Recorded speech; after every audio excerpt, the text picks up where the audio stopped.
আসসালামু আলাইকুম, সবাইকে শুভেচ্ছা জানাচ্ছি। মাসুম মাহবুব। প্রিয় দর্শক, দেখছেন নবীনদাস ইউটিউব চ্যানেল এবং মাসুম মাহবুব ফেসবুক পেজ। আপনাদের জন্য আজকে সকালে অনেকগুলো ব্রেকিং খবর আছে। প্রথম যে শিরোনামটি ব্রেকিং খবরের, সেটি হলো যে কোনো সময় ইরানে আমেরিকা ইসরায়েল আক্রমণ করতে যাচ্ছে, চূড়ান্ত সিদ্ধান্ত চলে এসছে। দ্বিতীয় গুরুত্বপূর্ণ খবর, ইরানকে ভয়াবহ আক্রমণের জন্য মূল পরিকল্পনা করছে নেতাকাকুর দেশটি, সেখানে মার্কিন সেনাবাহিনীর না। 3 নম্বর, পুরো যুদ্ধ পরিকল্পনা নেতাকাকুর দেশটি সাজালেও মার্কিন প্রশাসন বা মার্কিন সেনাবাহিনীর মধ্যে অসন্তোষ, পাশাপাশি এক যুদ্ধের মধ্যে পুরো ইরানি রেজিমকে ধ্বংস করার জন্য একটা বিগ প্ল্যান সাজানো হয়েছে। দর্শক, কিভাবে আমেরিকা এবং ইসরায়েল ইরানকে পরাজিত করতে চায় তার পুরো পরিকল্পনাটি তুলে ধরার চেষ্টা করছে। এগুলো বিভিন্ন গণমাধ্যম থেকে নিয়ে আমার তথ্য মেলাবেন আপনারা। ভালো লাগলে শুনবেন, ভালো না লাগলে সেটা আপনাদের বিষয়। আমি দেখতে পাচ্ছি আপনারা যারা কমেন্ট করছেন, আমি সবার কমেন্ট, হাতিয়া থেকে এক মুরব্বীকে দেখতে পাচ্ছি, শরীফ আহমদ, কিশোরগঞ্জ। আমি দেখছি আপনাদের সবাইকে। পাবনা থেকে দেখছেন মুকুল হোসেন। দর্শক, মার্কিন যুক্তরাষ্ট্র প্রথম 40 দিনের যুদ্ধে ইরানের কাছে একটা ধাক্কা খেয়েছে। সেই ধাক্কা অনুযায়ী মার্কিন সেনাবাহিনীর যে হেডকোয়ার্টার পেন্টাগন, তারা বলছে আমরা যেমনটি ধারণা করেছি তেমনটি হয়েছে। এরপর যুদ্ধবিরতি হওয়ার পর ট্রাম্প চেয়েছিলেন আর যুদ্ধে ফিরবেন না, কারণ তিনি একটা পরাজয়ের স্বাদ পেয়েছেন। সেই পরাজয় থেকে তিনি চেয়েছিলেন যে কোনোভাবে ইজ্জত নিয়ে ফিরতে, কিন্তু ইসরায়েল তাকে সেই সুযোগটি দিচ্ছে না। ইসরায়েল তাকে আবারও মাঠে নামাবার চেষ্টা করছে এবং সেই চেষ্টাই এগুচ্ছে। যখন চীন সফর ট্রাম্পের ব্যর্থ হয়েছে, তখন ট্রাম্পকে ইসরায়েল যেই ফাইনাল সিদ্ধান্তটি দিয়েছে সেটি হলো যুদ্ধের বিকল্প নেই। এই পর্যন্ত হলো আপনাদের আমার বক্তব্যের স্টার্টিংটা। কি হতে পারে, কি হবে, আসেন মূল পরিকল্পনায় আসে। প্ল্যান বি, যে যুদ্ধের পরিকল্পনাটা করার কথা ছিল পেন্টাগনের সামরিক কর্তাদের, মানে মার্কিন সেনাবাহিনীর সেনাপ্রধান, চিফ অফ স্টাফ, আরো অনেক গুরুত্বপূর্ণ ব্যক্তির, সেই পরিকল্পনাটি করছে এখন ইসরায়েল। কিছু মাধ্যম বলছে যুদ্ধের পরিকল্পনাটি প্রথমে সাজাচ্ছে ট্রাম্পের অ্যাডভাইজাররা, যেটি করে সেনাবাহিনী, কিন্তু এখানে অ্যাডভাইজার করছে। ধরেন মার্ক রুবিও আছে, জেরার্ড কুস্টার আছে, স্টিভ উইটকফ আছে, এরকম ব্যক্তিরা। এই পরিকল্পনাটি যারা সাজাচ্ছেন তারা সবাই হলেন ইসরায়েলপন্থী, ইহুদি লবির লোক। ওই দেশটি যেভাবে পরিকল্পনা সাজিয়ে দিয়েছে, তারা সেই পরিকল্পনাটি সিচুয়েশন রুমে প্রেসিডেন্ট ট্রাম্পকে বলছেন। ট্রাম্প সেই পরিকল্পনাটি তার সেনাবাহিনীকে দিয়েছে। সেনাবাহিনী বলছে, মিস্টার প্রেসিডেন্ট, এই কাজটি তো আমাদের করার কথা। ট্রাম্প বলছে, আমি যেভাবে বলি সেভাবে করতে হবে। কি সেই পরিকল্পনা? পরিকল্পনা নাম্বার 1, আমেরিকা এবং ইসরায়েল একসাথে ইরানে ম্যাসিভ আকারে, ভয়াবহ আকারে হামলা করবে এবং ইরানের গুরুত্বপূর্ণ সকল স্ট্রাকচার একদিনই তারা ধ্বংস করার চেষ্টা করবে। এত ম্যাসিভ আকারে তারা আক্রমণ করবে, ইরান তার প্রতিরক্ষা ব্যবস্থা দিয়ে যা মোকাবেলা করতে পারবে না, এমনকি ইরান পাল্টা আঘাত করার শক্তিটুকু হারিয়ে ফেলবে। এই আক্রমণগুলো ইরানের আইআরজিসি, সেনাবাহিনী, বিমান বাহিনী, নৌবাহিনীর যত গুরুত্বপূর্ণ দফতর, সদর দফতর বা তাদের যতগুলো ফ্যাসিলিটিস আছে, প্রত্যেকটাকে টার্গেট করবে। পুরো আকাশ মার্কিন যুদ্ধ বিমানে ভরে যাবে, ইসরায়েলের যুদ্ধ বিমানে ভরে যাবে এবং তাদের মিত্রদের যুদ্ধ বিমানে ভরে যাবে। সিরিজ অ্যাটাক চলবে, সঙ্গে মিসাইল অ্যাটাক চলবে এবং সঙ্গে ড্রোন অ্যাটাক চলবে।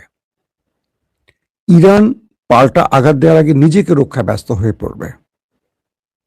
এরই মধ্যে ইরানে নেমে পড়বে কমান্ডো বাহিনী, মানে মার্কিন কমান্ডো বাহিনী। এই কমান্ডো বাহিনীতে থাকবে আমেরিকা, সঙ্গে ইসরায়েল, প্রয়োজনে অনেক দেশের গোপন সদস্যরা। সেটা ইসরায়েল আমেরিকার নামই তারা প্রবেশ করবে, হতে পারে আরব আমিরাতের কেউ। প্রত্যেকেরই মাস্ক পরা থাকবে। এরা ইরানের ভেতরে ঢুকে ইরানের নিউক্লিয়ার প্রজেক্টগুলোকে ধ্বংস করবে, ম্যানুয়ালি ধ্বংস করবে, এবং যে ইউরেনিয়াম আছে সেটাকে চুরি করার চেষ্টা করবে, মানে সেটাকে ইরানের কাছ থেকে কেড়ে নেবার চেষ্টা করবে। এই যখন চলবে তখন ইরান কি করবে? গালফ কান্ট্রি এবং ইসরায়েলকে টার্গেট করে হিট করবে।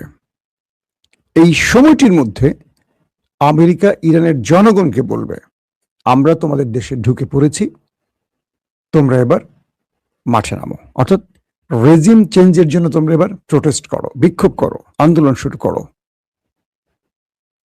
একযোগে পুরো ইরান যেমন আক্রান্ত হবে, যখন কমান্ডো বাহিনী নামবে তখন আক্রমণ থামবে, কিন্তু কমান্ডো বাহিনী অপারেশন শুরু করবে।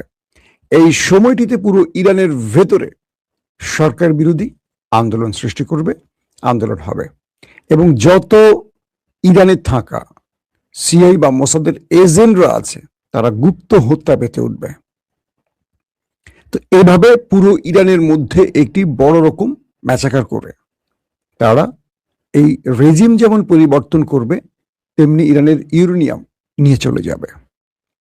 এটি আপাতত বড় কিছু গণমাধ্যম এবং তাদের বিভিন্ন সোর্স থেকে পরিকল্পনা বির প্রথম অংশ।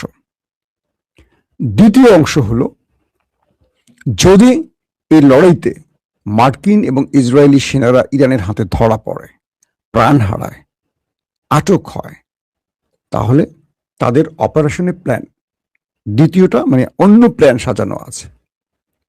ইরান বলছে যে তোমাদের সেনারা এই দেশে, আমাদের দেশে আসবে জীবিত, ফিরবে কফিনে, আসবে পায়ে হেঁটে, ফিরবে স্ট্রেচারে, অর্থাৎ নিজের পায়ে হেঁটে যেতে পারবে না। এখন প্রশ্ন হলো, আমেরিকা এই যুদ্ধের একটা প্রথম সূচনা করেছিল ইস্পাহান অভিযানে। ইস্পাহান অভিযানটি আমরা জানি যে একজন পাইলটকে উদ্ধারে আমেরিকা এসেছিল, কিন্তু আসলে তা না। ইস্পাহানের এমন জায়গায় এই অভিযানটি করা হয় যেখানে খুব কাছাকাছি অঞ্চলে ইরানের ইউরেনিয়াম লুকানো আছে বলে আমেরিকার ধারণা, এবং যতগুলো এয়ারক্রাফট, ড্রোন, রিফুয়েলিং ট্যাঙ্কার এবং হেলিকপ্টার, অ্যাটাকিং হেলিকপ্টার প্রবেশ করেছে, এটা একটা অপারেশনাল টিম। এটি একজন পাইলটের উদ্ধারের জন্য না। কিন্তু ইরান ইস্পাহান অভিযানে আমেরিকাকে পুরোপুরি পরাজিত করে ফেলে, এবং আমেরিকা সেখানে প্রায় 1 ডজনের উপর এয়ারক্রাফট হারায়, প্রচুর সেনা হারায়। সেগুলো নিয়ে ইরান এআই মুভিও বানিয়েছে, আপনারা দেখেছেন হয়তো অনেকে। এই পরিস্থিতির মধ্যে যে কাজটি ইসরায়েল করবে, তারা আমেরিকার সাথে পরিকল্পনা করে এই লড়াইটা শুরু করলেও তারা যখন দেখবে যে ইরান এই খেলাতে হেরে যাচ্ছে, তখন তারা ইরানের মধ্যে গুরুত্বপূর্ণ স্ট্রাকচারগুলো ধ্বংস করে দেবে, সেকেন্ড পজিশনে হিট করবে। হয়তোবা আমেরিকা বলবে এটা আমরা করিনি, এটা অমুকে করেছে, তমুকে করেছে, মানে আমেরিকা হয়তো এটা করবে না, আমেরিকার লক্ষ্য পূরণ হয়ে গেলে।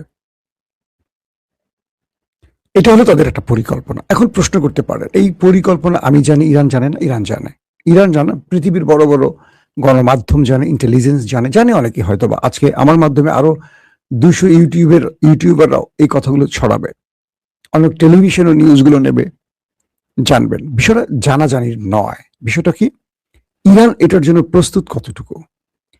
ইরান বলছে যে আমাদের ফাইটাররা প্রস্তুত। ইরান আক্রান্ত হলে ইরান প্রথম হুমকি দিয়েছে আমরা নিউক্লিয়ার বানাবো। আমার ধারণা ইরান এই কাজটি করে ফেলেছে। বলবেন, অনেকে আমাকে বলেন যে ভাই এটা তো বলেন সবসময়, ইরান যদি নিজে না বলে যে আমরা বানিয়ে ফেলেছে, আমি কি বলবো বানিয়ে ফেলছে? কিন্তু ইরানের বক্তব্য, সিমটম, ইরানের সাহস, ইরানের অ্যাটাকিং মুড, আমেরিকাকে পাল্টা জবাব, সবগুলো ডট কানেক্ট করলে যেটি মনে হয় যে ইরান ওই নিউক্লিয়ারের কাজটি সেরে ফেলছে, আর এই জন্যই আমেরিকা পাগলা হয়ে গেছে, ইসরায়েল পাগলা হয়ে গেছে। Number one. Number two, Iran বড় মাত্রায় তার ভয়ঙ্কর মিসাইলগুলো দিয়ে দখলদার দেশটিকে টার্গেট করবে। অর্থাৎ ইরান যে পজিশনে আছে, আক্রান্ত হবে। ইরান তো ধরেন তেহরান থেকে বসে আক্রমণ করবে না, বা একটা নির্দিষ্ট অঞ্চল থেকে আক্রমণ করবে না, সেনা সদর দপ্তর থেকে আক্রমণ করে না। ইরানের আক্রমণের লঞ্চারগুলো, মিসাইল লঞ্চারগুলো, ড্রোন, মোবাইল লঞ্চারগুলো প্রত্যেকটা পাহাড়ি গোপন গোপন স্থানে লুকানো আছে। অর্থাৎ ইরানে এত পার্বত্য অঞ্চল আছে, পাহাড়ি অঞ্চল আছে, এত মরুভূমি অঞ্চল আছে, যেখানে মাটির নিচে বাংকারের মতো করে রাখা হয়েছে। এগুলো আক্রমণের সময় জাস্ট উপর থেকে মাটির প্লেট সরে যায়, আক্রমণ করে সেটা আবার বন্ধ হয়ে যায়। স্যাটেলাইট ইমেজ সেটাকে নিখুঁতভাবে ধরতে পারে না। আবার মোবাইল লঞ্চারগুলো এক জায়গা থেকে এক জায়গায় একটা আক্রমণ করছে, 50 কিলোমিটার দূরে গিয়ে আবার আক্রমণ করছে, আবার 150 কিলোমিটার দূরে গিয়ে আবার আক্রমণ করছে।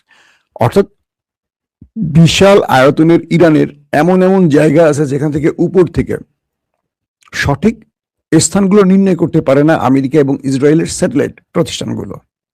তো ইরান যে কাজটি করছে সেটি হলো ব্যাপক আকারে মোবাইল লঞ্চার তারা ইউজ করছে। কারণ এই যুদ্ধকালীন সময় এবং পরবর্তী সিজ ফায়ারে তাদের পররাষ্ট্রমন্ত্রী আব্বাস আরাকচি বলছেন যে আমরা 120% মিসাইল লঞ্চার তৈরি করে বসে আছি, যেটা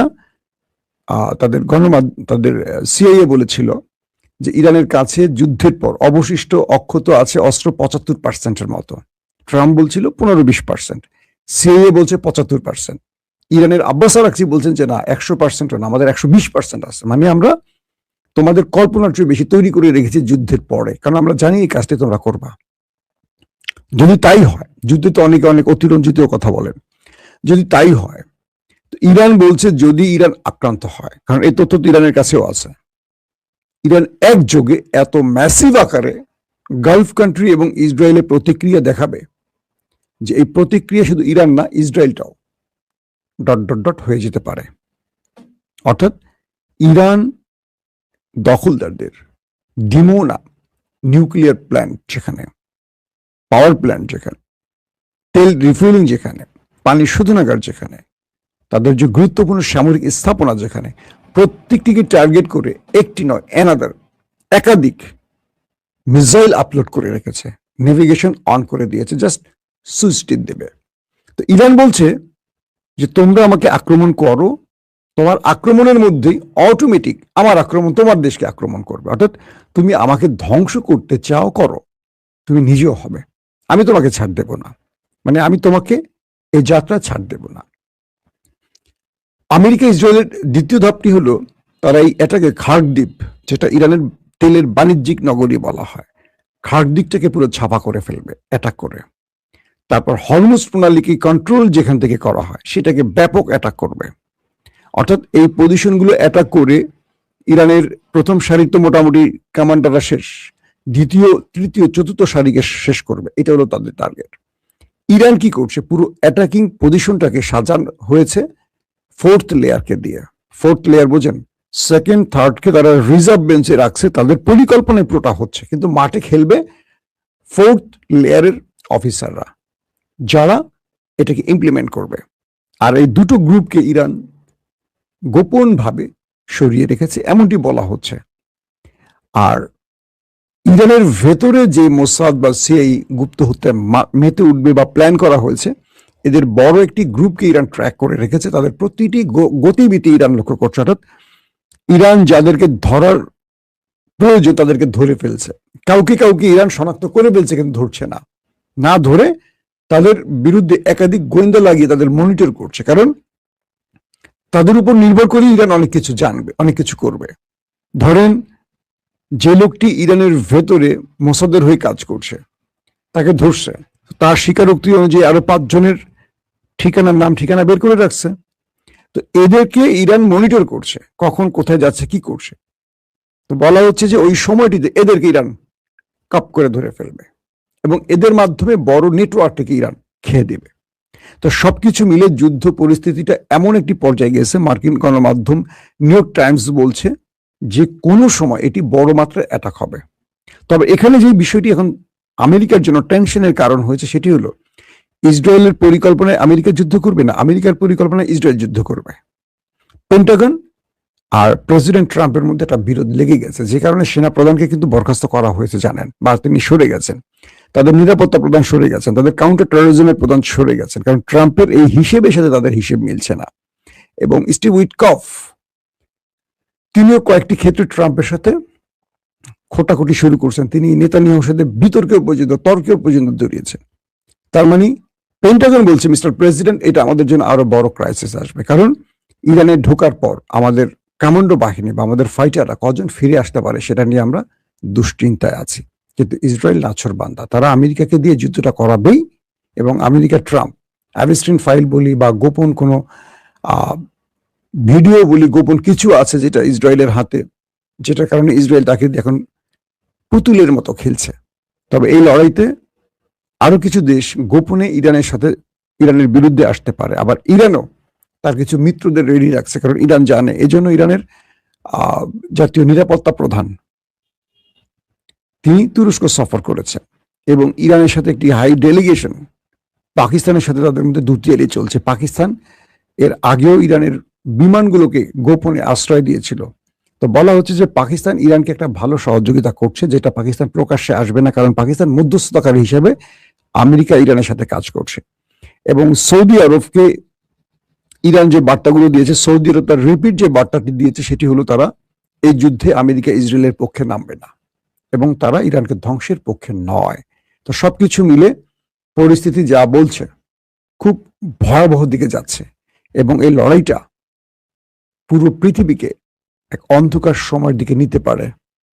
এখন আমেরিকা শেষ পর্যন্ত নেতা কাকুর বুদ্ধিতে আরো ধ্বংসের দিকে যাবে, নাকি তারা একটা শান্তির দিকে যাবে, এই বিষয়গুলো হয়তো আমরা আগামী কয়েকদিনের মধ্যে বুঝতে পারবো। তার মানে 40 দিন পর একটা বড় যুদ্ধের ফ্রেম তৈরি হচ্ছে মধ্যপ্রাচ্যে। প্রত্যেকে ভালো থাকবেন। আল্লাহ হাফেজ।